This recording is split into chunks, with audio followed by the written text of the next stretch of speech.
सप्रेम साहिब बंदगी साहिब। नमस्कार, मेरा नाम है विकास कबीर और आप देख रहे हैं वी कबीर विचार द्वारा प्रस्तुत वृतांत। यह वृतांत विशुद्ध रूप से सद्गुरु कबीर साहिब द्वारा अपने परम शिष्य धनी धर्मदास जी साहिब को सत्योपदेशित सत्यज्ञान पर आधारित है। वृतांत के इस प्रकरण में हम वर्णन करने जा रहे हैं कि चार खानियों से आए जीवों के लक्षणों की परख कैसे करें।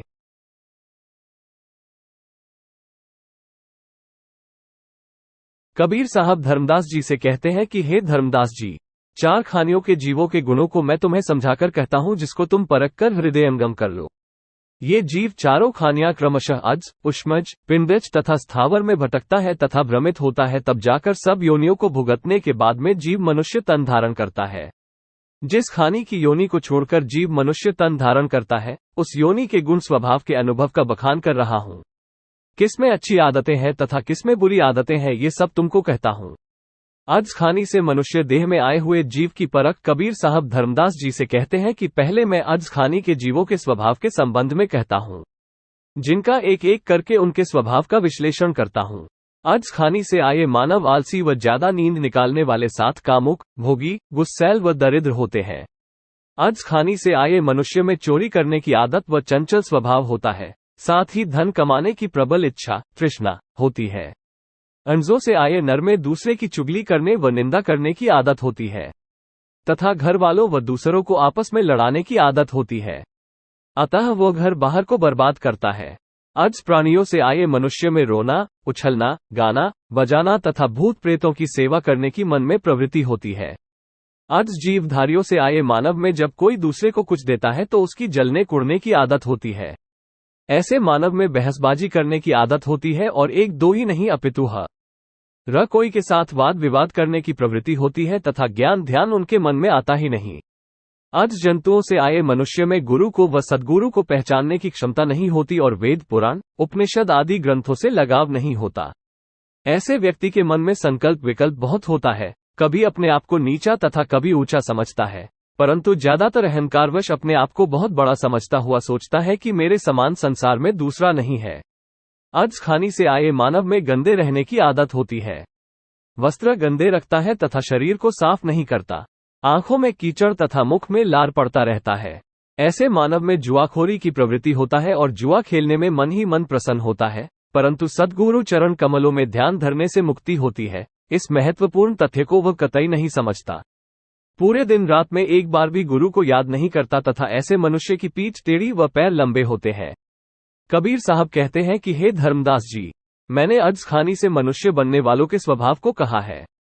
हे विवेकी धर्मदास, इसे ध्यानपूर्वक सुनो। अज खानी से आए मनुष्यों के गुणों को मैं तुमसे छिपाकर नहीं रखता, बल्कि तुम्हारे सामने प्रकट करता हूं। इन सब भेद वाणी को समझकर और अपना जीव स्थिर कर दूसरे जीवों के पूर्व जन्म के कर्म और गुण स्वभाव के प्रभाव का अज्ञान अपने उपदेश द्वारा मिटाना।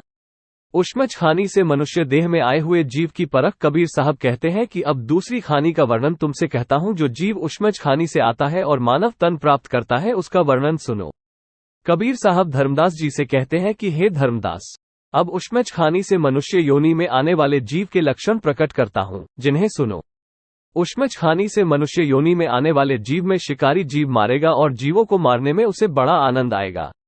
जीव को मारकर उसके मृत शरीर को घर पर लाएगा और कई प्रकार के मसालों का प्रयोग करके उसे पकाकर खाएगा। उष्मज खानी से मनुष्य बनने वाला सत्यनाम अथवा निजनाम तथा मुक्ति का बीरा परवाना की सदैव निंदा ही करेगा और गुरु के अस्तित्व को मेटकर अपना धाक जमाने का अधिक प्रयत्न करेगा।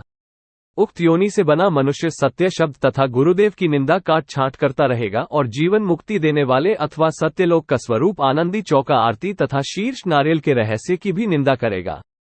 उष्मज वाली से मानव बनने वाला बातें बहुत करेगा और अपनी ओर से थोथा ज्ञान उच्चारण करेगा तथा उसे जबरन समझाने की चेष्टा करेगा।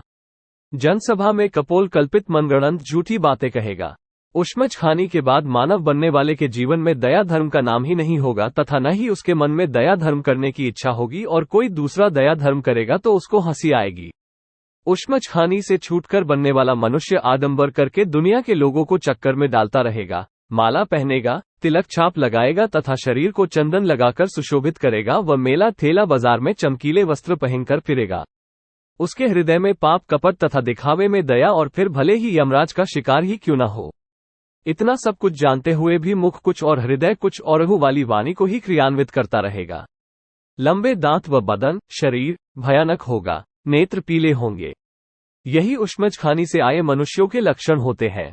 सद्गुरु कबीर साहब अपने शिष्य धर्मदास जी से कहते हैं कि हे धर्मदास जी, सुनो तो सही, तुमने मुझसे बहुत उपयोगी जानकारी प्राप्त कर ली है।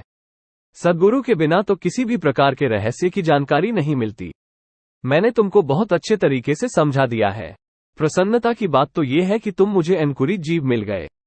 अब मैं तुमसे किसी भी प्रकार का दुराव नहीं रखूंगा और जो बात मुझसे तुम पूछोगे वही बता दूंगा। यहां तक कि संपूर्ण जगत का भेद बता दूंगा।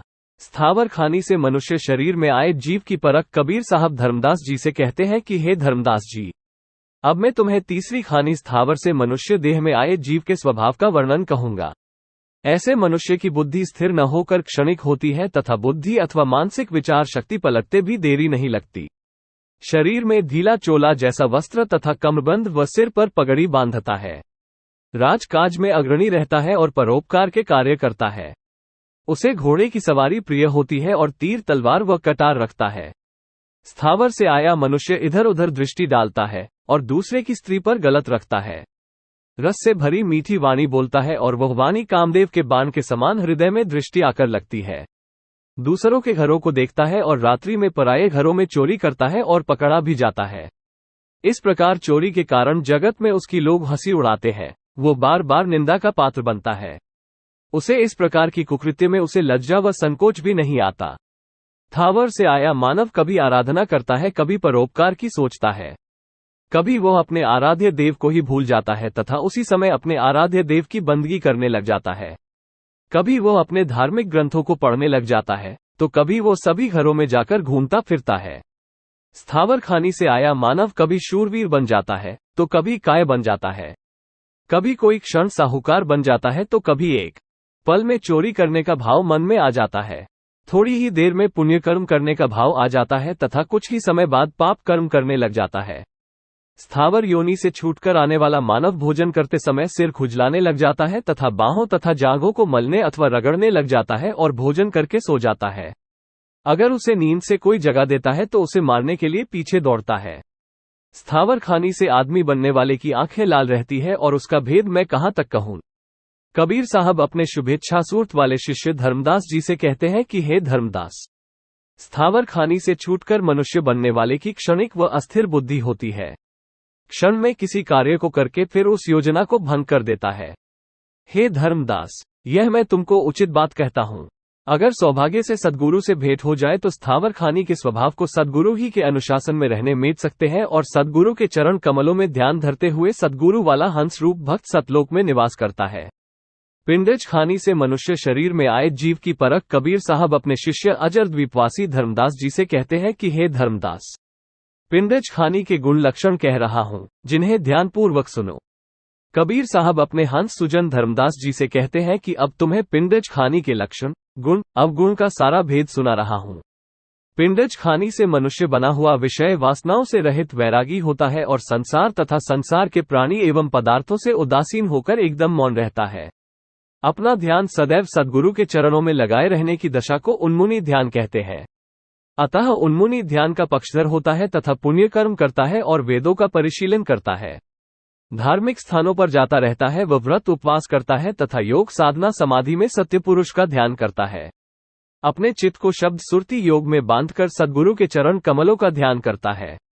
उसे वेदों व पुराणों का बोध होता है तथा अपनी ओर से स्वानुभव के सहारे ज्ञान की बातें कहता है। धार्मिक सभाओं में जाकर भली भली ज्ञान चर्चा सुनाता है। राजनीति के कार्य एवं स्त्री में सुख मानता है, वीर और निर्भय होता है। धन दौलत मानव जीवन के लिए कितना सार्थक है वो सब जानता है, इसलिए जीवन भर खरी कमाई करता है। अपने पलंग पर सफेद वस्त्रों से बनी सुख सेज को अधिक पसंद करता है, अतः ज्यादातर श्वेत सुख सेज बिछाता है।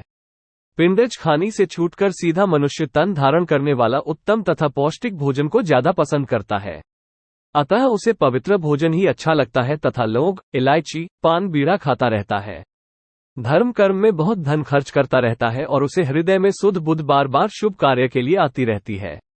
पिंडज खानी से मानव बनने वाले में दूरदृष्टि, दिव्य दृष्टि तथा किसी वस्तु को बारीकी से देखने की पर्याप्त क्षमता होती है तथा नेत्र ज्योति भी तेज होती है और शरीर में शक्ति, सामर्थ्य व क्षमता होती है। हमेशा हाथ में तलवार रखता है तथा अस्त्र शस्त्र रखने की उसे चाह होती है और जब कहीं भी धार्मिक स्थानों में वेद मूर्तियों को देखता है तो सहज भाव से नतमस्तक हो जाता है। वृतांत के इस एपिसोड में इतना ही। इसके अतिरिक्त यदि आप इस विषय में अपनी कोई बात, राय या सुझाव हमसे साझा करना चाहते हैं तो कमेंट बॉक्स में अवश्य कीजिएगा। इन्हीं शब्दों के साथ बहुत बहुत धन्यवाद। सप्रेम साहेब, बंदगी साहेब।